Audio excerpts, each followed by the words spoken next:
সময়ের সাথে সাথে যেমন মানুষ বদলে যায়, ঠিক তেমনই মনে হয় মুখের রুচিটাও বদলে যায়। গুড মর্নিং সবাইকে। কেমন আছো সবাই?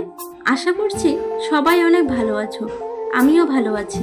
কেউ কেউ পটল জিনিসটা অনেক পছন্দ করে, আবার অনেকে একদমই পছন্দ করে না। ঠিক যেমন আগে আমি সহ্যই করতে পারতাম না পটলের যে কোনো তরকারি। আগে যদি আমাদের বাড়িতে রান্না করতো পটল, সেদিন আমি আর আমার ভাই সারাদিন আর ভাত খেতাম না।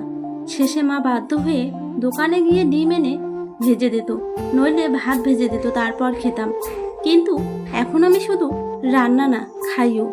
আরও যদি ছোট ছোট বাচ্চারা খেতে না চায়, তাইলে তাদের পরামর্শ দেই আর বলি খেতে হয় সবজি।